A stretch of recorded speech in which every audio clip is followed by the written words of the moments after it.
So here is an excellent example of an applet that demonstrates how confidence intervals work.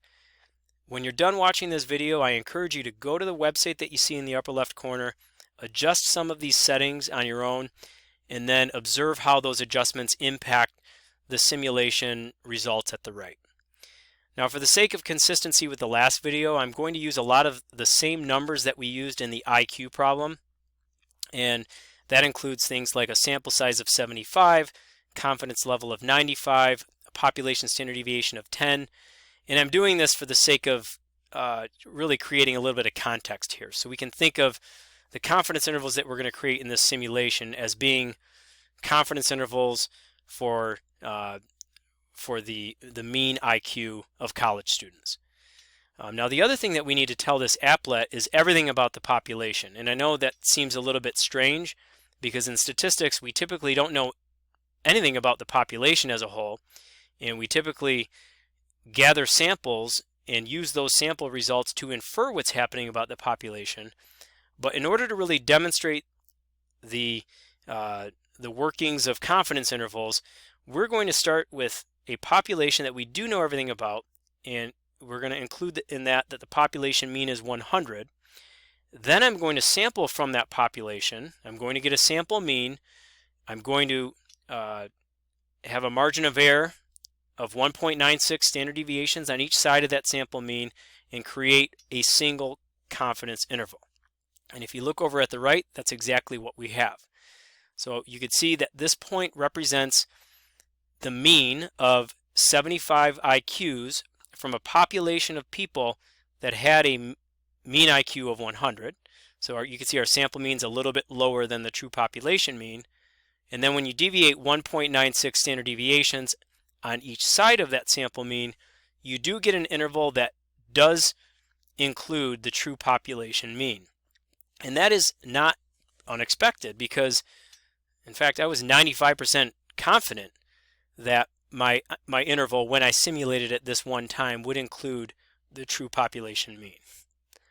Now, the nice thing with this applet is you can do many simulations at once.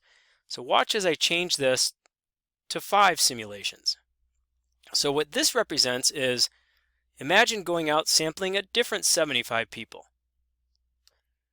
So if you sampled a different 75 people and you took that sample mean and you went 1.96 standard deviations on each side, then this confidence interval would include the population mean. Same thing with this one, same thing with this one, same thing with this one. So it actually worked out where if we did 5 simulated samples, in this case, all 5 ended up including that population mean.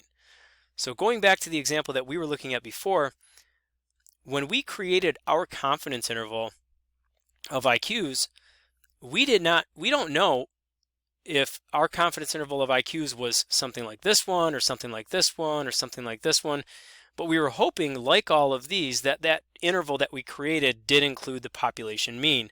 And again, with any individual confidence interval, you can state with 95% confidence that it would include the population mean.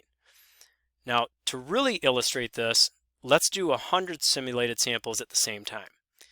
So if I do 100 simulated samples at once, check out these results.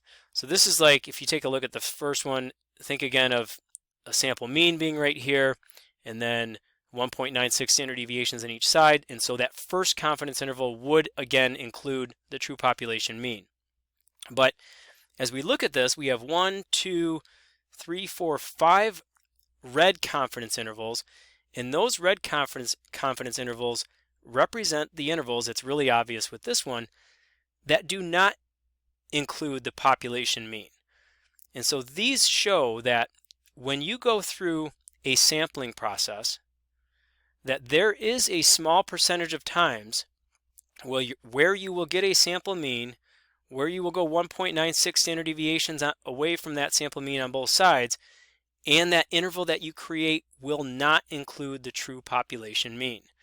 And so this speaks to the fact that we have 1, 2, 3, 4, 5 again. So it speaks to the fact that our confidence intervals, in a sense, there's almost like a 5% error rate, or our confidence intervals are 95% effective at incorporating the true population mean. And what makes this a little bit tricky for statisticians is, and if we go back to the IQ example, I think you can understand this. When we formed that IQ confidence interval, we don't know which one of these confidence intervals it was. It could have been a red one, but there was a 95% chance that it was one of the gray ones, right? Or there was a 95% chance that our confidence interval was going to be one that did in fact include the population mean.